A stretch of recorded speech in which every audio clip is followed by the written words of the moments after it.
Sindbad et la vallée des diamants.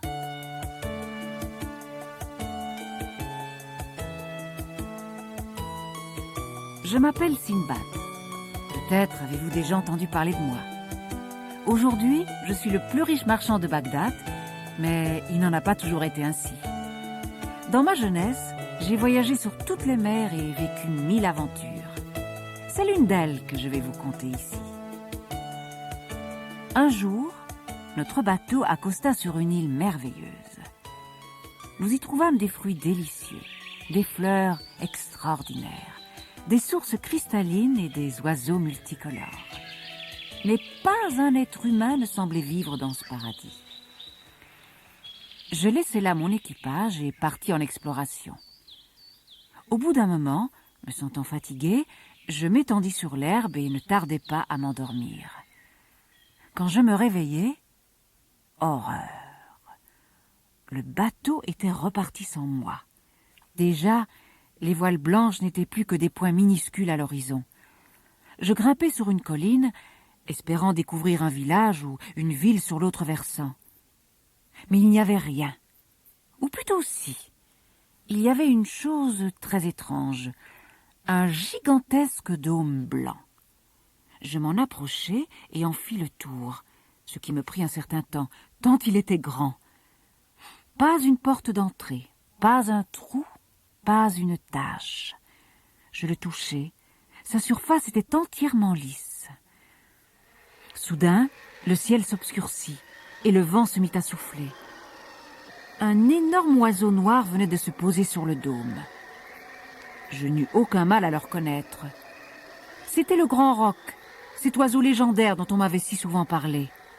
Moi qui n'avais jamais cru à ces histoires, voilà que je me trouvais tout près de lui, et pas fier du tout. Je compris alors que le dôme blanc était son œuf, et qu'il venait le couver. L'oiseau s'installa sur le dôme et sembla s'endormir. C'est alors que me vint une idée. Je défis mon turban et l'entortillai pour en faire une sorte de corde. J'attachai celle-ci à l'une des pattes de l'oiseau et enroulai l'autre extrémité autour de ma taille. Puis j'attendis, sans un bruit, sans un mouvement.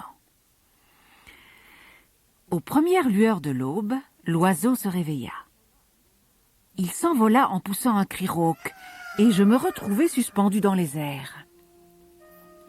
L'oiseau vola longtemps, longtemps. Enfin, il se posa au fond d'une vallée encaissée. Je venais à peine de me détacher quand il s'élança à nouveau. De tous côtés se dressaient des parois escarpées. Impossible d'y grimper. Ah, comme je regrettais de ne pas être restée dans l'île.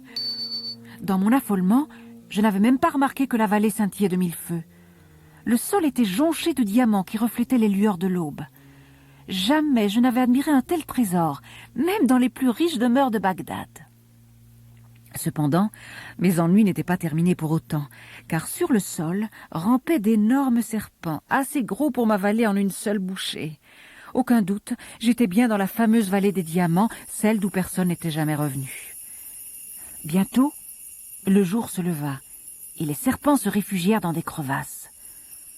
Toute la journée, je parcourus la vallée de long en large, pas une source, pas une seule goutte d'eau. Qu'allais-je devenir ? Lorsque le soir tomba, je trouvai une petite grotte. Après l'avoir inspectée soigneusement, je décidai d'y passer la nuit. J'en fermai l'entrée avec une grosse pierre, et jusqu'à l'aube, j'entendis siffler les serpents devant mon refuge. Au petit matin, ils disparurent à nouveau, et je sortis de la grotte, tremblant de peur et de faim. Soudain, quelque chose tomba à côté de moi. Un mouton mort. 2 autres le suivirent et s'écrasèrent à quelques pas de là. C'étaient des chercheurs de diamants qui les jetaient du haut de la falaise. J'avais déjà entendu parler de cette étrange manière de procéder. L'épaisse toison des moutons accrochait au passage un grand nombre de diamants. Alléchés par les charognes, de très grands aigles fondaient sur elles et les emportaient dans leur nid. Alors, les chercheurs n'avaient plus qu'à grimper jusque-là, à mettre les aigles en fuite et à récolter leur butin dans la toison des animaux. Je tenais mon unique chance de quitter cet endroit infernal. D'abord, je remplis mes poches de diamants.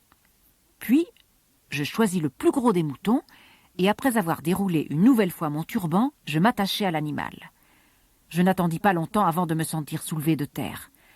Un aigle aux ailes immenses me porta dans son air. Mais soudain, je sentis qu'il donnait de terribles coups de bec au mouton. Malheur, pensai-je, il va me dévorer. Mais non, l'aigle s'envola. Les hommes l'avaient chassé en lui lançant de gros cailloux.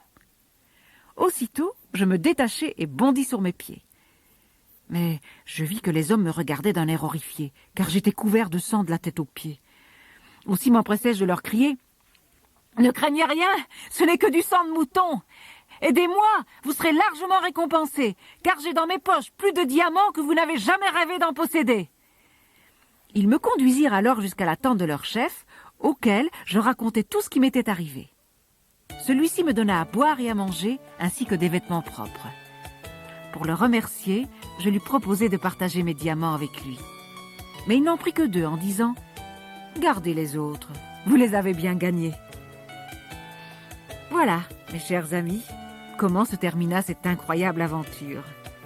Depuis, j'ai vendu tous mes diamants, sauf un, que je garde en souvenir de cette vallée dont nul ne revient, mais à laquelle moi, Simbad, je dois ma fortune.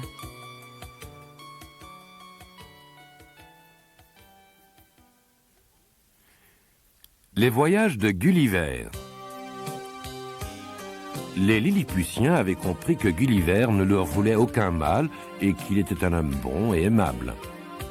Après avoir discuté toute la nuit avec ses ministres, l'empereur décida de le laisser en liberté. Le matin suivant, ils vinrent le trouver. Gulliver n'avait pas beaucoup dormi. Il avait préféré parler avec les soldats pour essayer d'apprendre leur langue. L'empereur lui demanda de vider ses poches pour s'assurer qu'il n'avait pas d'armes. Gulliver s'exécuta et disposa sur le sol sa montre, son pistolet, son peigne, son canif et quelques pièces de monnaie. L'empereur fut si émerveillé et si étonné de ce qu'il vit qu'il permit à tous les habitants de Lilliput de venir l'admirer. « Et maintenant, dit l'empereur, vous êtes libre de vous déplacer sur notre île. Mais promettez-moi de ne pas quitter celle-ci sans notre autorisation, de ne pas écraser de Lilliputiens et de nous défendre, le cas échéant, contre nos ennemis. »« Je suis surpris d'apprendre que vous avez des ennemis, Majesté, » dit Gulliver poliment. « Hélas, oui, nous sommes en guerre contre le peuple de Blefuscu. Ne le saviez-vous pas? L'île de Blefuscu se trouve très loin, de l'autre côté de la mer. » Gulliver se dressa sur la pointe des pieds et aperçut l'île. En fait, elle n'était pas éloignée du tout. Elle n'était séparée de Lilliput que par un étroit bras de mer. Voulant rendre service aux Lilliputiens, Gulliver décida de traverser le bras de mer pour aller se rendre compte de la puissance du peuple de Blefuscu. Dans le port de l'île était amarrée une flotte de 50 navires de guerre, pas plus gros que les petits bateaux qui servaient de jouets à Gulliver dans son enfance.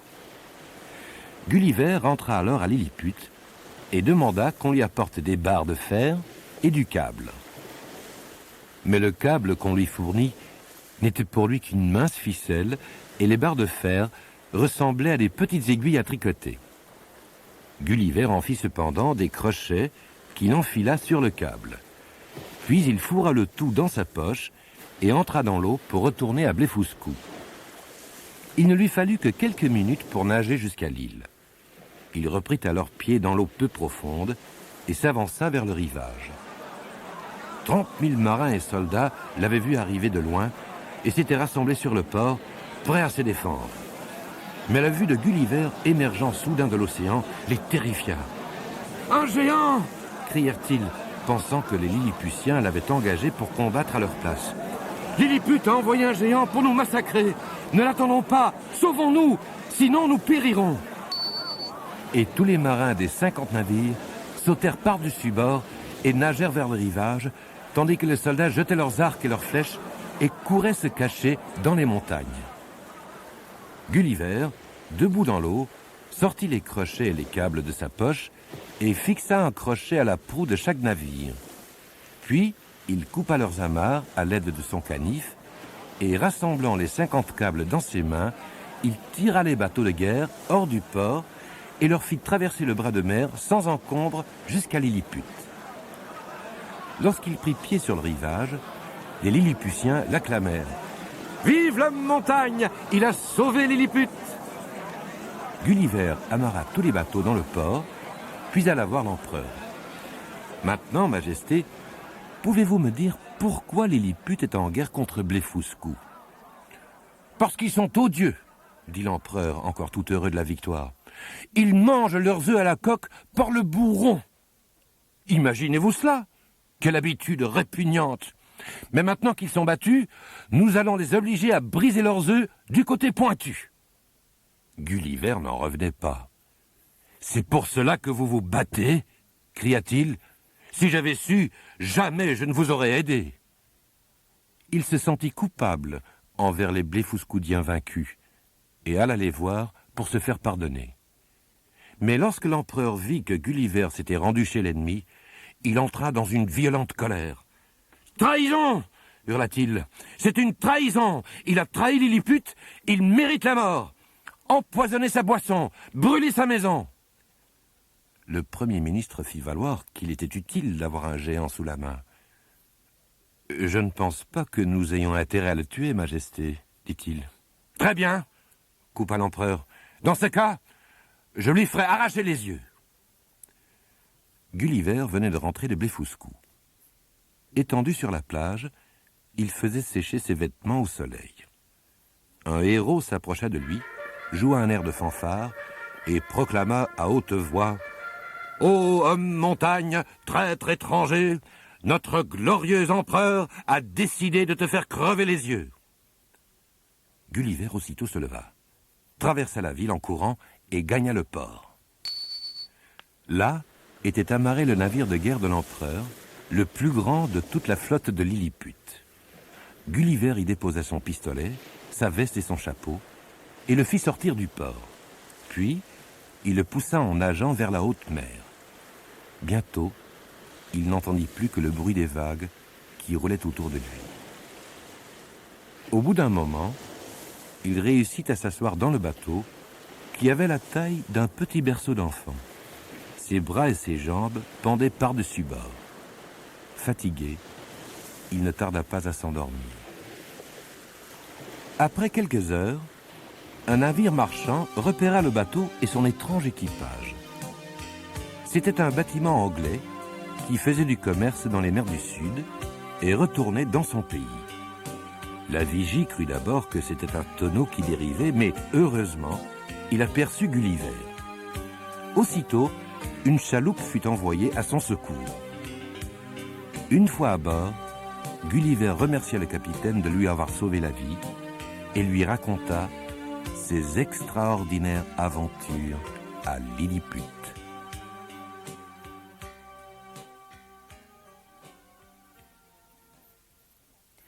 Le hibou et la chatte. Beau Hibou et Miss Miao, par un soir d'été très doux, au clair de lune, prirent la mer dans un joli bateau vert. Ils emportaient un pot de miel, et Beau Hibou, les yeux au ciel, chantait à sa demoiselle « Belle Miao, Miao, ma belle, vraiment vous êtes une petite chatte très belle. » Beau Hibou, dit Miao, je suis bien aise près de vous. Marions-nous donc, mon trésor. Mais où trouver un anneau d'or? Ils naviguèrent 21 jours en se parlant follement d'amour jusqu'à l'île du bonheur parfait. Un goret les y attendait, et sur son nez, un anneau d'or se balançait. Gentil goret, dit Beau Hibou, nous nous aimons comme des fous. Donnez-nous donc votre anneau. Le goret leur en fit cadeau, et le dindon du voisinage vint les unir en mariage. Pour célébrer cette aventure, ils mangèrent des confitures tout en dansant sur le pré dans la verdure.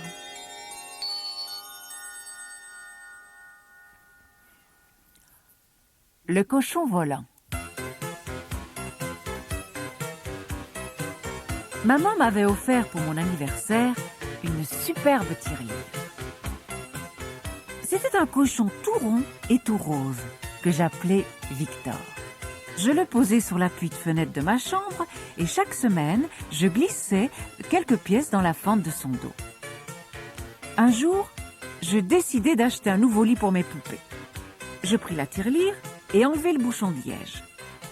Puis je secouai le cochon, mais aucune pièce ne tomba. Rien. Pas un centime.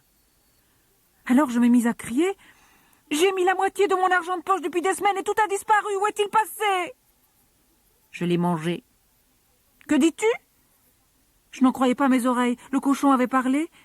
Il ajouta « Tu me l'as donné, je l'ai mangé. »« Mais tu sais parler ?» Oui, quand on me parle, je réponds. « Alors dis-moi où est passé mon argent. » Je te l'ai dit, je l'ai mangé.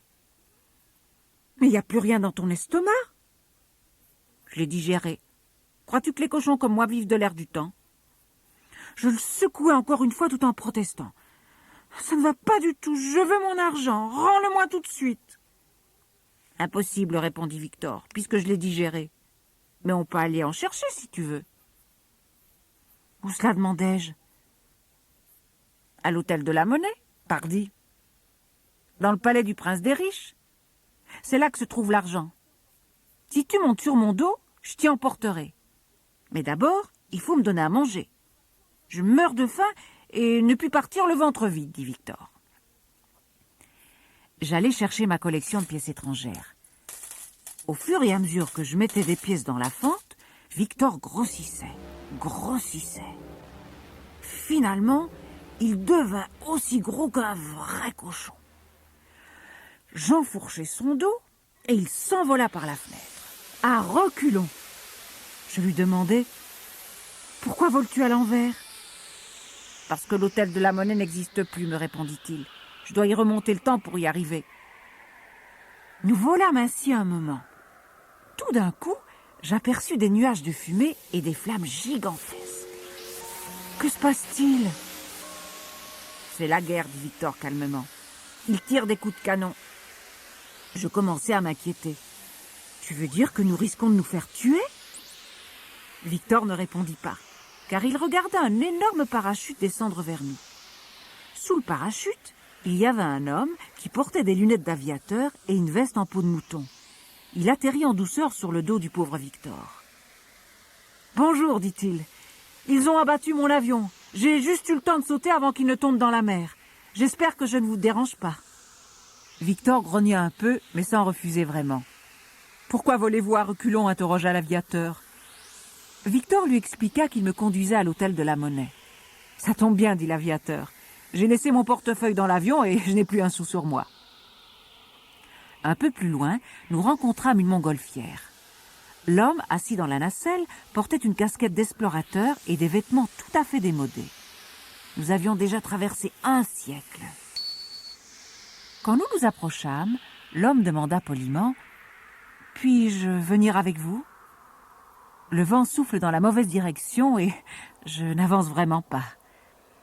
Nous lui expliquâmes que nous allions à l'hôtel de la Monnaie. Il trouva que c'était une bonne idée et nous nous retrouvâmes à trois sur le dos du pauvre Victor. « On n'a pas idée de laisser traîner une ficelle à un endroit pareil, grommela soudain ce dernier. Il s'était pris dans la ficelle d'un cerf-volant. « Un cerf-volant !» criait une petite voix tout en bas. En baissant les yeux, nous aperçûmes avec stupéfaction un Chinois en costume d'autrefois qui tentait désespérément de retenir l'autre bout de la ficelle. « Pourquoi cochon pas regarder où il va ?» demanda le Chinois. Il se mit à grimper le long de la ficelle. Quand il nous eut rejoints sur le dos de Victor, nous le félicitâmes pour son beau cerf-volant.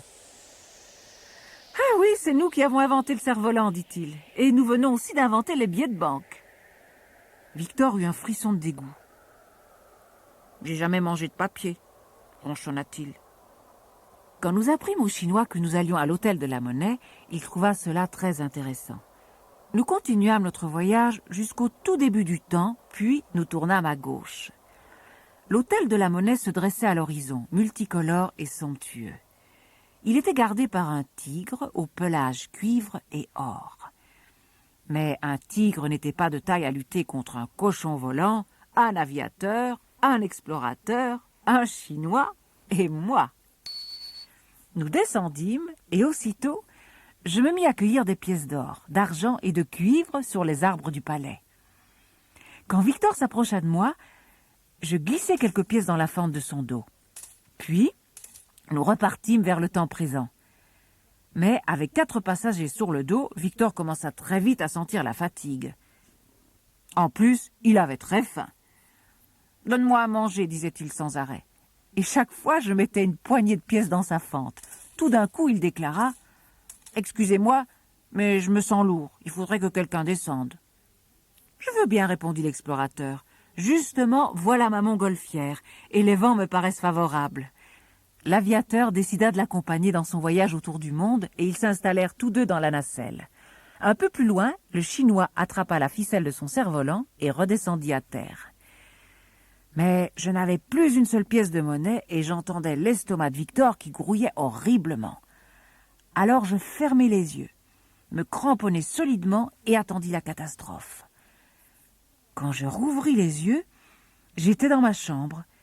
Victor gisait à terre et il avait retrouvé sa taille normale. Je le secouai, rien, pas le moindre tintement. Je me précipitai dans la cuisine en criant « Maman, maman, ma tirelire est vide !» « Je sais, ma chérie. J'ai oublié de te dire. J'ai emprunté ton argent pour payer le laitier. Je n'avais plus de monnaie. Tiens, je vais te donner des billets à la place. Range-les vite dans ton cochon, sinon tu risques de les perdre. » Je pris les 2 billets et les pliai bien serrés en pensant que Victor ne mangeait jamais de papier. Je demandai « Maman, crois-tu que je serais capable de garder tout mon argent de poche pour le mettre dans ma tirelire ?»« Quand les cochons voleront, » répondit-elle en riant. « Alors, j'y arriverai, » me dis-je avec un clin d'œil à Victor.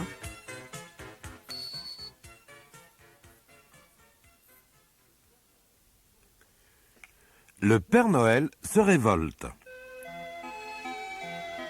Le Père Noël boutonna le dernier bouton de sa chemise la plus chaude, enfila un tricot, puis ferma son gilet.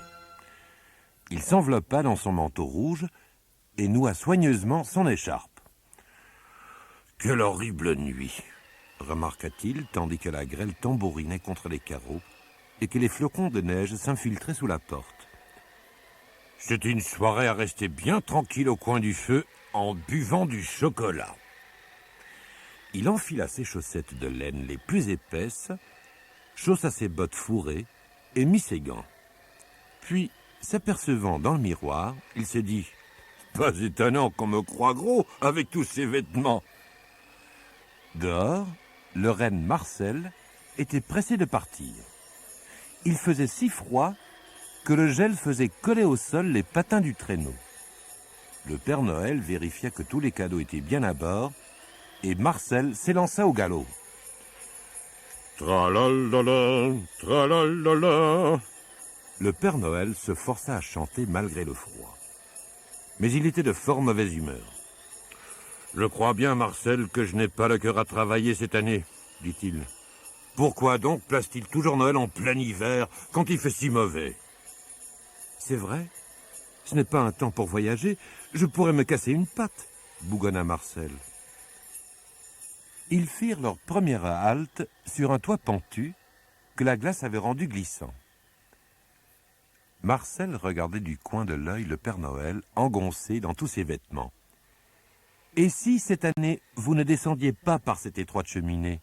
suggéra-t-il. « Et par où pourrais-je pénétrer dans la maison ?» dit le Père Noël. « Tu ne voudrais tout de même pas que je frappe à la porte ?» Le Père Noël s'assit sur le rebord de la cheminée, se pinça le nez et voulut se laisser glisser dans le conduit obscur, mais comme il portait un lainage de plus, il était juste un peu trop gros et il resta coincé. Il se mit à gigoter, à grogner et à souffler pour se faire plus mince, sans succès. Quelques braises brûlaient dans l'âtre de la maison. La fumée fit tousser le Père Noël et le dessous de ses bottes commença à roussir. Heureusement, Marcel réussit à enfoncer le sac rempli de cadeaux dans la cheminée, par-dessus la tête du Père Noël, qui glissa enfin. Il déboucha dans la pièce comme un boulet de canon et se retrouva les 4 fers en l'air au milieu des cadeaux.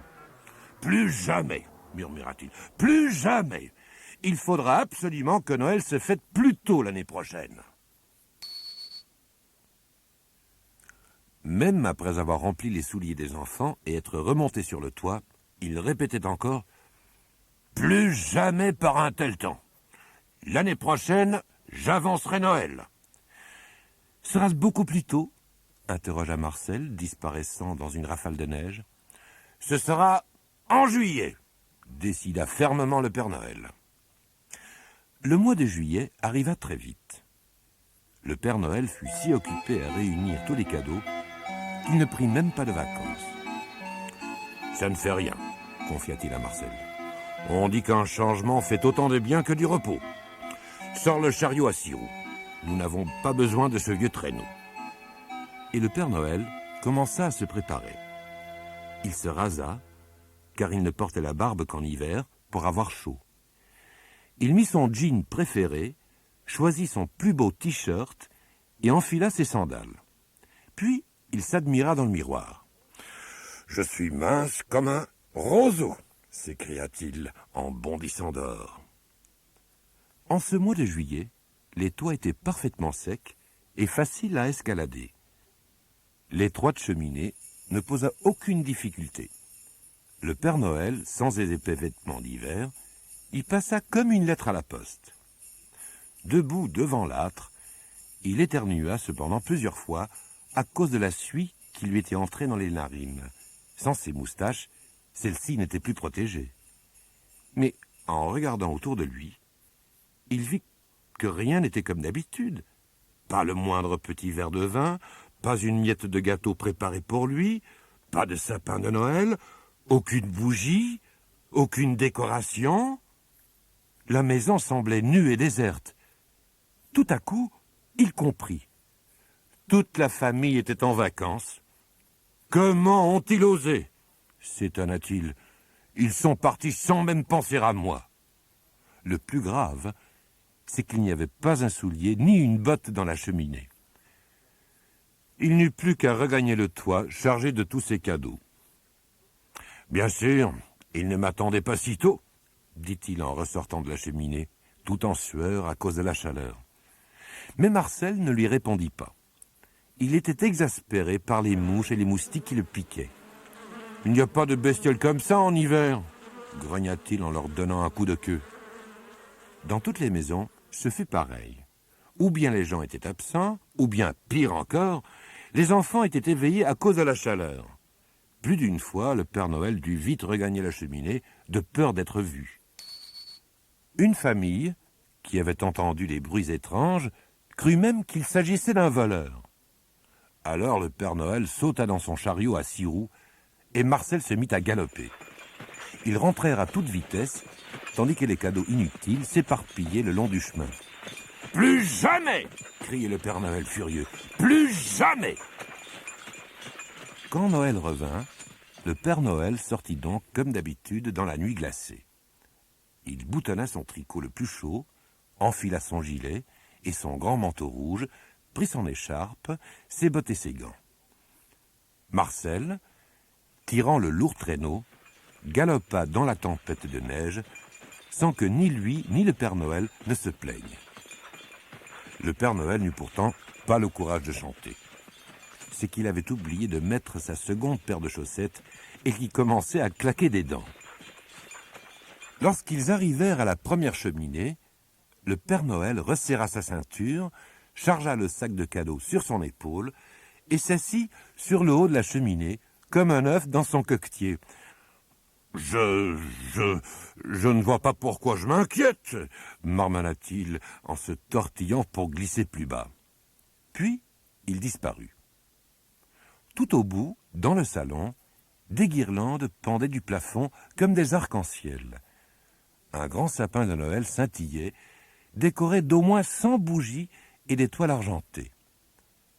Dans le sapin, il y avait aussi un tas de jolies cartes de vœux sur lesquelles était écrit « Meilleurs souhaits » ou « Joyeux Noël ». Pour le Père Noël, indiquait un petit billet posé sur la table, à côté d'un verre de vin et d'une part de gâteau. Il trouva aussi une lettre que les enfants avaient déposée pour lui sur leurs souliers. « Ah, Que c'est beau, Noël, pensa-t-il en souriant. Quand il remonta par l'étroite cheminée, cela lui sembla facile et ses moustaches d'hiver empêchèrent la suie de pénétrer dans son nez. « À l'avenir, Marcel, dit-il à son renne, je ferai toutes mes livraisons la nuit de Noël. » Marcel ne sembla pas l'entendre. Il fixait les étoiles au-dessus des toits enneigés et rêvait. Dans le lointain, les cloches des églises sonnaient à toute volée pour annoncer aux hommes la joie de Noël.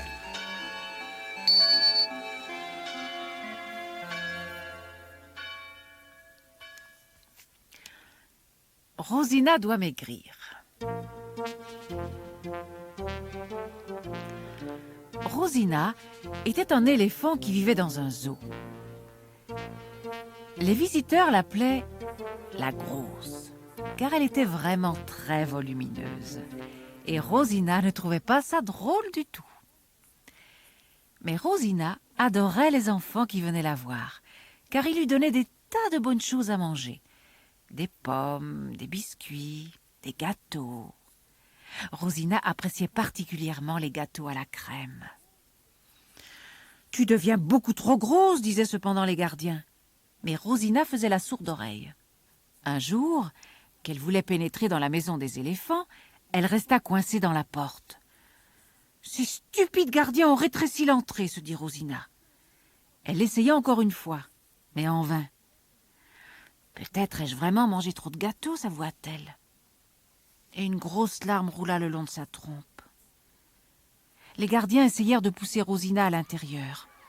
Tous les enfants se mirent à crier « Allez, plus fort, plus fort !» Mais Rosina n'avançait pas d'1 millimètre. Pierrot, le fils d'un gardien, arriva alors et commença par essuyer les larmes de Rosina avec son mouchoir. « Il faut enduire son corps d'huile, dit-il ensuite à son papa. Ainsi, elle glissera peut-être dans la porte. »« C'est une bonne idée, dit le gardien. » Il fallut plus de 100 seaux d'huile pour couvrir tout le corps de Rosina. Puis, tout le monde se mit à pousser. Les gardiens, le papa de Pierrot, les enfants. Pierrot, lui, tenait l'éléphant par la trompe et lui parlait doucement à l'oreille. « Fais de ton mieux, Rosina. Il faut que tu y arrives. » Et soudain, Rosina fut propulsée à l'intérieur de la maison des éléphants. Les enfants rentrèrent chez eux tout heureux. Mais Pierrot resta encore un peu auprès de Rosina. Il lui caressa la trompe et dit « Je suis ton ami. Je vais t'aider à maigrir, moi. » Le lendemain matin, il déposa devant l'éléphant un énorme panier ne contenant que des fruits. Il avait aussi apporté un seau de peinture et un pinceau. Et en s'appliquant de son mieux, il peignit le nom de Rosina sur la maison des éléphants. Avant de repartir, il expliqua à Rosina qu'il lui apporterait tous les jours des fruits, jusqu'à ce qu'elle soit devenue assez mince pour repasser la porte sans difficulté. Quelques semaines plus tard, il y avait une foule d'enfants devant la maison de Rosina. Ils criaient « Viens, viens, Rosina !» La porte s'ouvrit et une Rosina toute fine apparut, portant Pierrot sur son dos. « Comme tu es devenue jolie, Rosina !» s'exclamèrent les gardiens. Depuis ce jour, Rosina se nourrit de fruits et refuse les gâteaux, sauf le dimanche. Pierrot lui offre alors un superbe chou à la crème.